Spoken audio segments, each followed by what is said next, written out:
Hello, party people. So,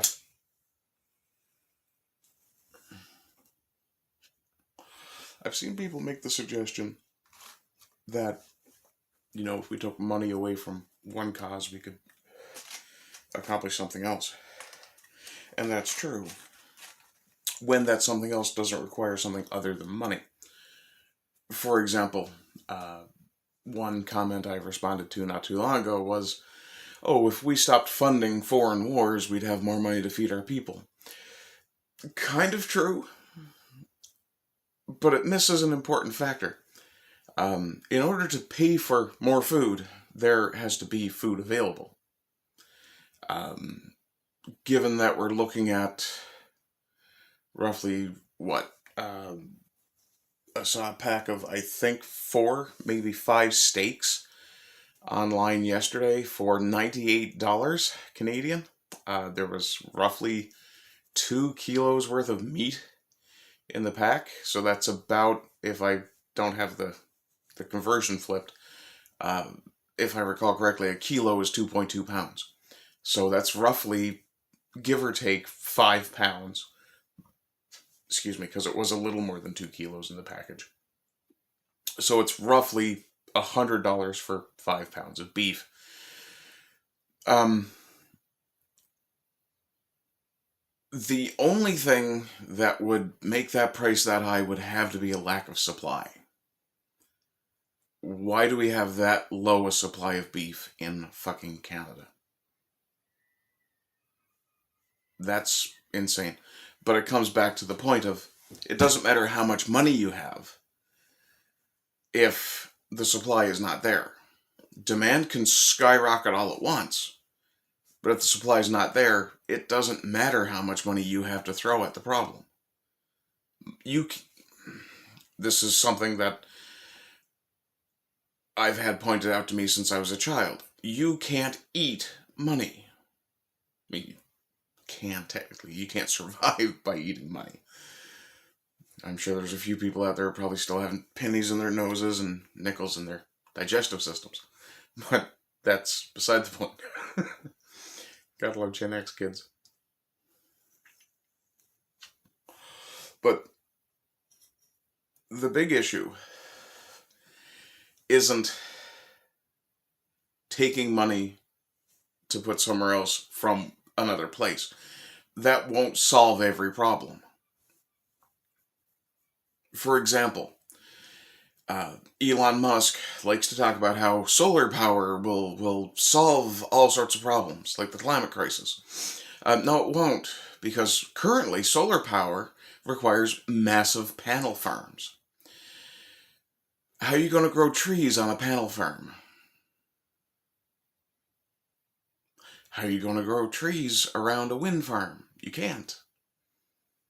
You have to knock things down. You have to strip nature bare to put in a wind farm or a solar panel farm.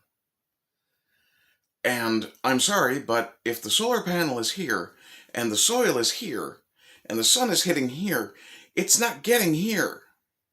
Which means it's not hitting the soil. Which means nothing's fucking growing! So yeah, it's backward-ass thinking. You can bury a pipeline. Hey, look at that. The pipeline that produces more CO2 in the atmosphere is covered by a forest that pulls CO2 out of the atmosphere. Wow, it's almost like it's its own self-solving problem. But pipelines are bad, okay? Well, yeah, they are. I'll grant, ideally we wouldn't have a network of pipelines pushing fossil fuels around. But like capitalism, best solution we have right now. Give me a better one. Oh, well, we could put up wind farms offshore. People fish for a living, right? The ocean eats a fuck ton of CO2, right? But you want to interfere with that. Yeah, it makes perfect sense. Yeah. Oh, well, maybe we'll just put the wind farm on the coast. Well, yeah, you're still screwing, the nautical environment. Oh, we could put them on top of mountains. Yeah, how much fossil fuel is it going to cost you to get them up there and to keep them from freezing up in the winter? The first time I saw a helicopter holding a guy in a basket with a flamethrower, a fucking flamethrower, defrosting one of these things, I knew for a fact it was a joke. Okay, all you green fucks, what the hell? Why aren't you pro-nuclear? A nuclear reactor takes up way less space, requires way less disruption of nature, provides way more jobs than a wind farm ever could. So there's your more money to go around. And, yeah, it doesn't completely fuck the landscape around it. Oh, but, Chernobyl and 3 Mile Island and Fukushima. Really? We've been using nuclear power for damn near 100 years. And we've had 3 problems. 3 big ones that can be named. One of which, Chernobyl, well, yeah, that's a bad one, I'll grant. Got an eyelash in my eye. I'll grant Chernobyl's a bad one. But, where was the big problem with Chernobyl? Wasn't it human incompetence and, yeah. Oh, Fukushima! Yeah, Fukushima was a big problem. Notice there aren't any radioactive fish off BC? Or Japan, for that matter? Yeah, it's almost like it wasn't as big a problem as they wanted us to be afraid of. And it's partly because people don't understand the difference between a nuclear explosion and nuclear meltdown, but that's also beside the point. Fukushima was hit concurrently by an earthquake and then a fucking tsunami. So yeah, good luck planning for that shit. And the funny thing is, the Japanese actually had. So yeah, right? Now, 3 Mile Island, I don't know shit about 3 Mile Island, other than the fact that it was the first big nuclear issue. Or, sorry, nuclear energy generating issue. And, yeah, I don't get it. Why don't the green fags like nuclear? Well, because they're all, second generation hippies who were terrified of the bomb. Oh, gods, not the bomb. Yet no one's used the bomb since the 40s. Again, almost a century ago. A little more almost a century ago than we've been using nuclear energy. And yet, for some reason, they don't like nuclear. That's fine. But let's come back to my original point here, since we're doing a Thinking Man's Thursday anyway. Yeah. I don't usually do 2 cigarette talks anymore. But today I will.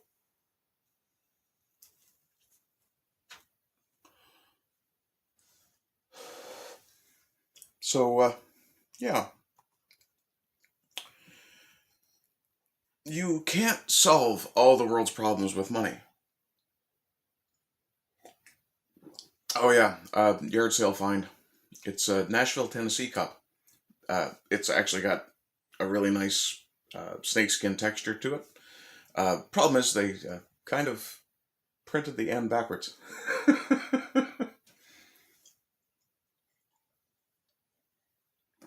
But I do like my big mugs.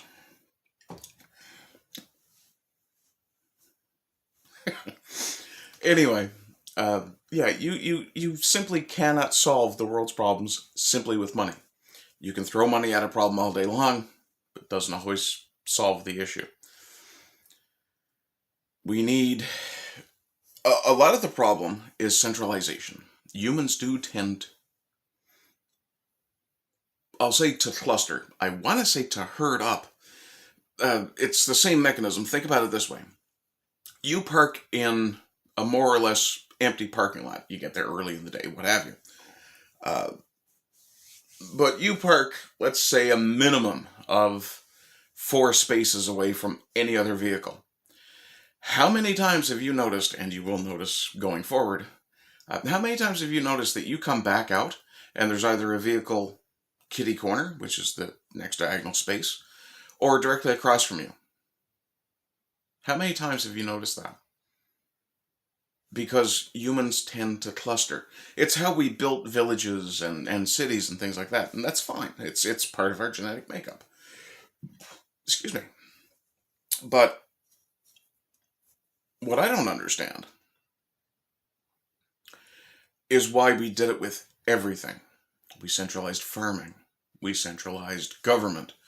We centralized government power, which is clearly a bad fucking idea. Now we want to centralize banking. Yeah, that one's got me leery. I don't know. We centralized utility production. Our utility companies. Canada especially, we tend to have government-controlled utilities, which is fucking retarded.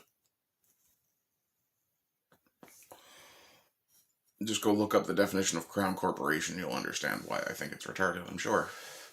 But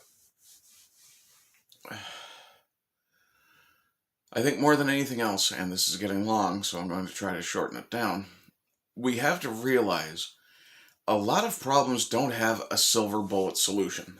And I've noticed that a lot of people seem to think, and it can be the cranks, as stupid as some of them are, to think, oh, well, Elon Musk has billions of dollars. Why can't he just hand that out and solve the world's problems? Because it doesn't fucking work like that.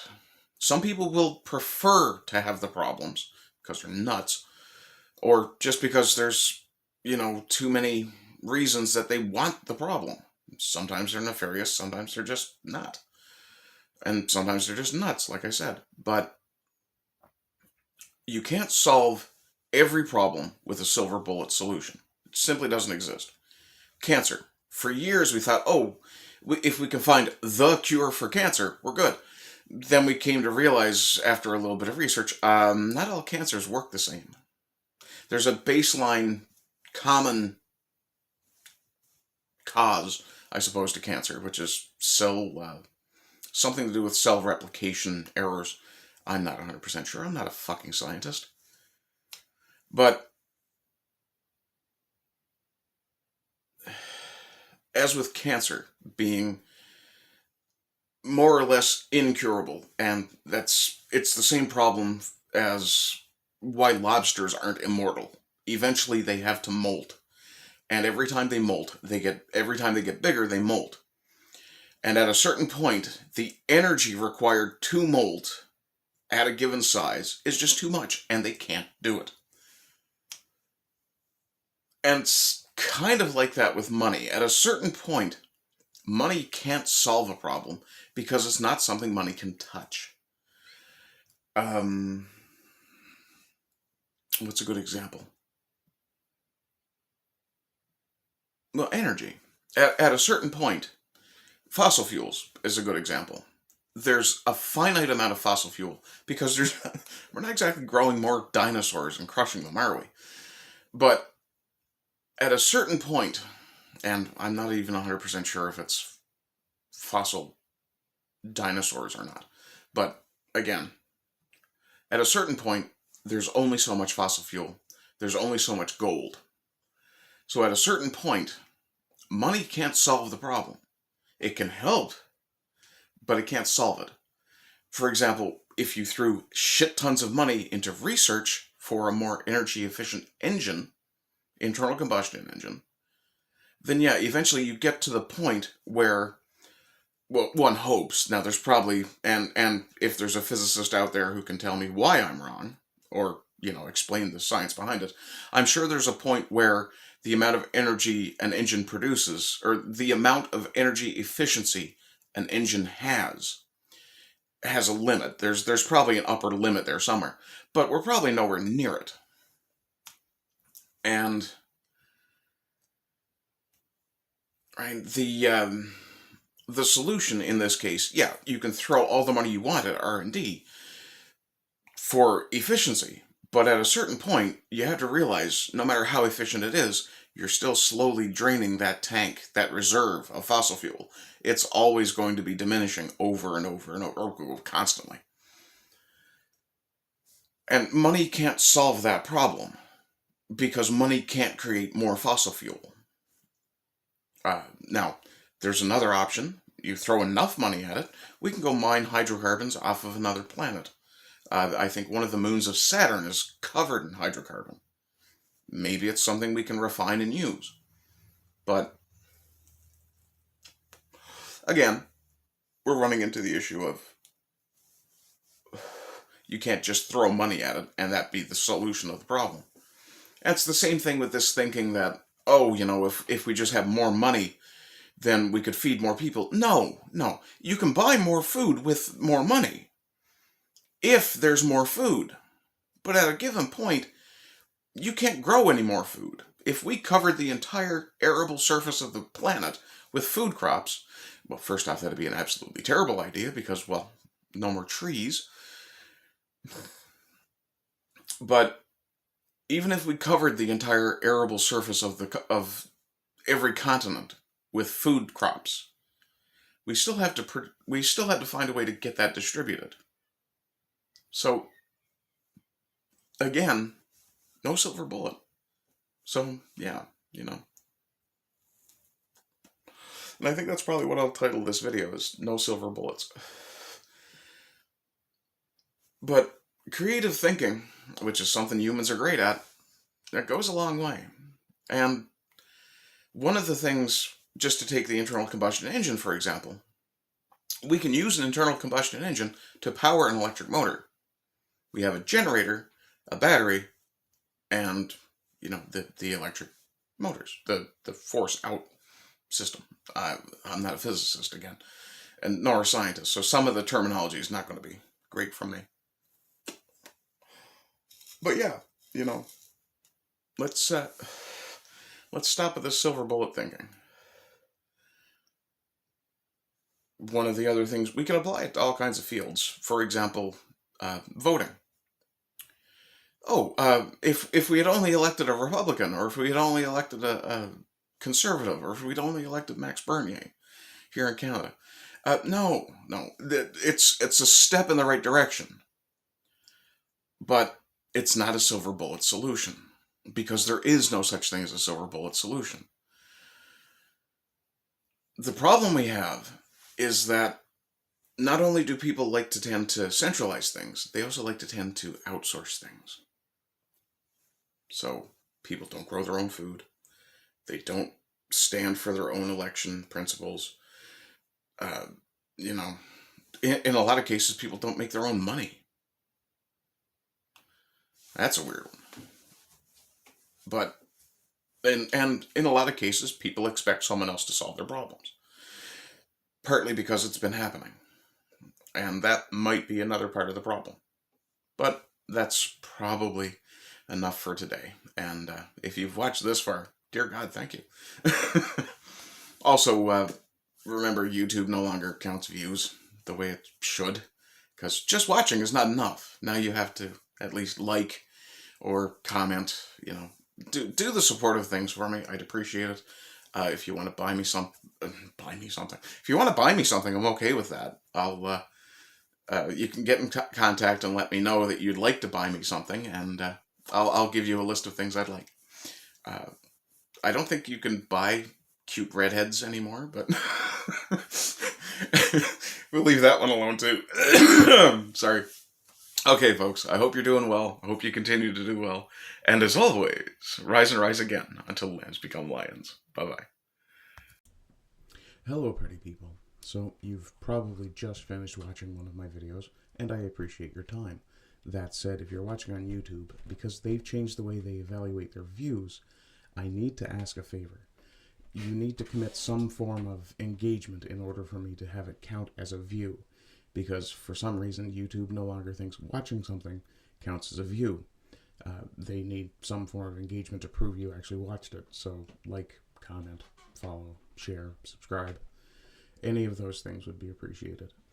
Other than that, if you want to support me, and this would help me with endeavors across all the platforms I do my content creation on, you can look at Ko-Fi, which is right there in the ticker right at the moment, Or you can go over to my Redbubble and pick up some merchandise there.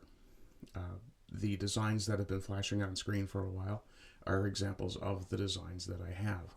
You can pick these up on a variety of different products, and yeah, I'll probably end up leaving them up.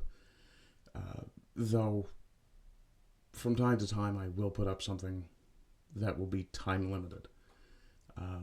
Some of the designs, the Walrus King, especially, for example, I intend to leave up all the time because I just love that, and my Ardent Plays logo is for my other Rumble channel. Other than that, I hope you're doing well. I hope you continue to do well. And as always, rise and rise again until lambs become lions. Bye-bye.